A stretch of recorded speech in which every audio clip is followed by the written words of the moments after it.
बाप का तथा आत्माओं का घर है ही साइलेंस होम। ये बाप का भी घर है क्या, साइलेंस होम। और जो भी आत्माएं हैं इस सृष्टि पर, चाहे कितनी ही अशांति की दुनिया में आकर के जन्म लिया हो, सबका वो साइलेंस होम, वो ही सबका घर है। भूसपुरी को बाप का घर तथा बच्चों का घर है। विष्णुपुरी को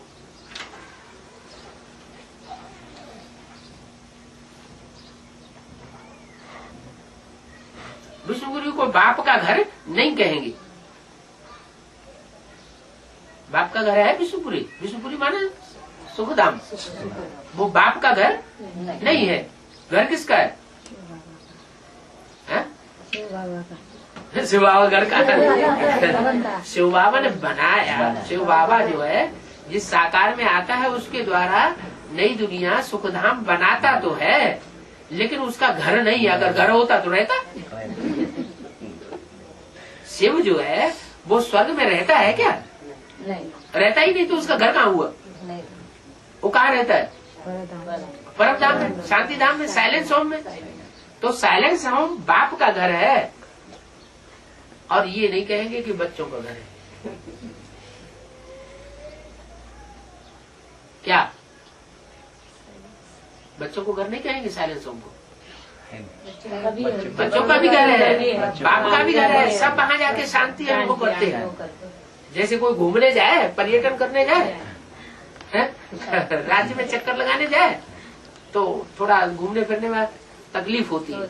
घर में आता है तो चैन से रहने का अनुभव करता है। तो ऐसे ही शिव भी सृष्टि पर आकर के, इस पतित दुनिया में आकर के कहते हैं मेरे को ऐसे पतित बच्चों में आना पड़ता है, इन पतितों का साथ निभाना पड़ता है, इनको दृष्टि देनी पड़ती है। मजबूरी है, पड़ती है मैंने मजबूरी है। लेकिन उन्हें चैन तब मिलता है जब वो वापस परम धाम जाते हैं। तो विष्णुपुरी को बाप का घर नहीं कहेंगे, घर है मूल वतन। क्यों? विष्णुपुरी इतना सुखधाम, वहाँ बाप का घर क्यों नहीं है? वहाँ बाप रहना पसंद क्यों नहीं करते? और बच्चे भी उनको नहीं बुलाते कि तुम यहाँ आ जाओ। सुख मिल गया, बच्चे सुख में रहते तो बाप को याद नहीं आते, बाप याद भूल जाते। तो ये अच्छी बात है क्या? है? बड़े स्वार्थी है। वहाँ सुख ही सुख, क्योंकि बाप सुख नहीं चाहता। बाप 10 बच्चों का, 15 बच्चों का बाप हो, वो क्या चाहता है? ना, हमारे बच्चे जीवन भर सुखी रहे, पेत्रे पोत्रे पड़पोत्रे सब सुखी बने रहे। हमको भले इस जीवन में दो भोग लेना पड़े।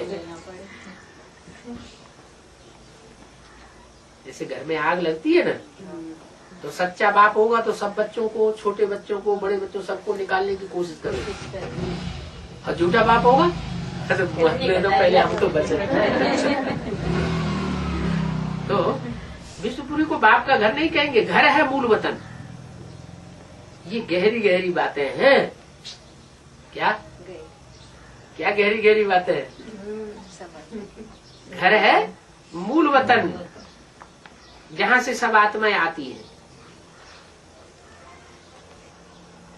इन गहरी गहरी बातों को सेंसिबल बच्चे ही समझ सकेंगे और धारण कर सकेंगे।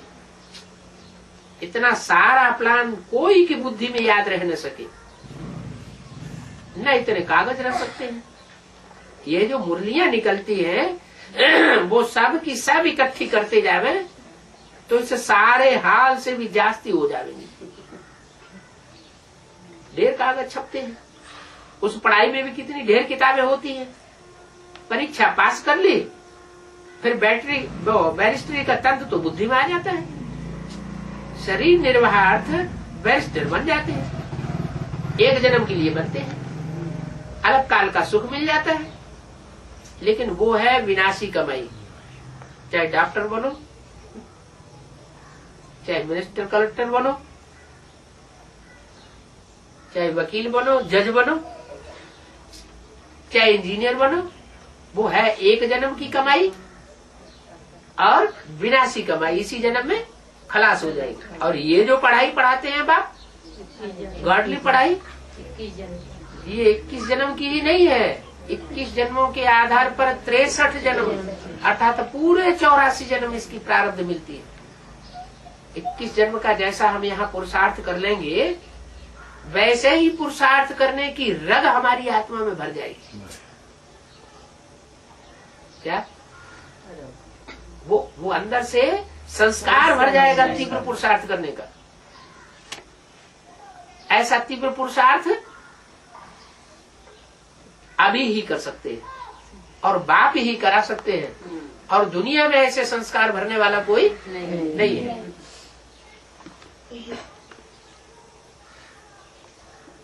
तो वो सब विनाशी कमाई कराते हैं, विनाश के नजदीक आते जाते हैं, विनाशी कमाई कराते जाते हैं और विनाश के नजदीक आते जाते हैं, और कमाई कम होती जाती है। क्या खर्चा ज्यादा और कमाई कम होती जाती है। तुम कहेंगे कमाई तो बढ़ती जाती है, तुम क्या कहेंगे? हमारी कमाई दिन चौगुनी रात चौगुनी बढ़ रही है।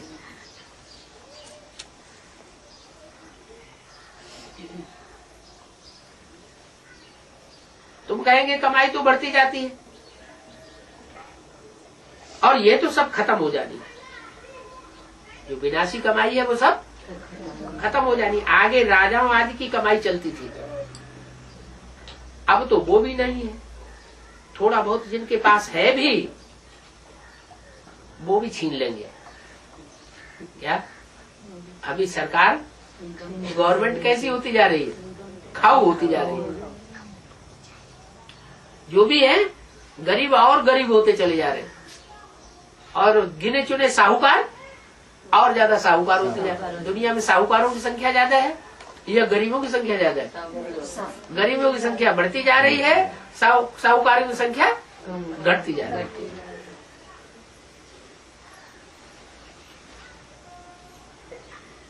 तो तुम्हारी कमाई कितना समय चलती है? उन वकीलों की, उन डॉक्टरों की, उन इंजीनियरों की, बड़े बड़े इंजीनियर जो होते हैं, जैसे जहाज पे काम करने वाले, हवाई जहाज पे काम करने वाले जो इंजीनियर होते हैं, कितना पैसा कमाते हैं, लाखों रुपया महीना कमाते हैं। उनकी कमाई सब खलास हो जाएगी। क्यों? ये क्या बात कह दी? क्यों खलास हो जाएगी? अरे पेट में तो पावर आटा ही जाता है, इससे ज्यादा जाता है क्या? नहीं। हाँ।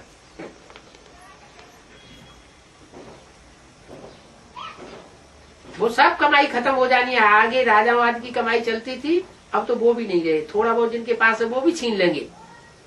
तुम्हारी कमाई कितना समय चलती है? तुम जानते हो ये बना बनाया ड्रामा है, जिसको दुनिया में कोई नहीं जानते। तुम्हारे में भी नंबरवार हैं जिनको धारणा होती है ज्ञान की। सबको एक जैसी ज्ञान की धारणा नहीं होती है। कई तो बिल्कुल ही दूसरों को समझाए ही नहीं सकते। क्यों नहीं समझा सकते? हैं? खुद समझते नहीं है पूरा, तो दूसरों को नहीं समझा सकते। क्या खुद बात समझेंगे तो दूसरों को समझाएंगे, खुद ही नहीं समझे होंगे तो दूसरों को नहीं समझाएंगे। क्या 5 चित्र है ना? त्रिमूर्ति, गोला, झाड़, सीढ़ी, लक्ष्मी नारायण। मुरली में बोला है, मेरे नजदीक रहने वाले बच्चे भी मेरे को नहीं पहचान पाते। मम्मी से ज्यादा, बड़ी मम्मी से ज्यादा नजदीक तो कोई रहा नहीं बाबा के पास। उन्होंने भी सब चित्रों की समझानी दी। गोले की समझानी दी, झाड़ की समझानी दी, लक्ष्मी नारायण के चित्र की समझानी दी, सीढ़ी के चित्र की समझानी दी, त्रिमूर्ति के चित्र की समझानी कभी नहीं। क्यों? बड़ा राज जो चीज खुद ही बाप का परिचय नहीं समझ सके तो दूसरों को भी नहीं समझा सकते। हाँ। ओम शांति। बाबा खुद ही सब बता देते हैं हमको, खुद ही बता देते हैं सभी प्रश्न का। हम प्रश्न चित्त क्यों बने, हम तो प्रसन्न चित्त बने।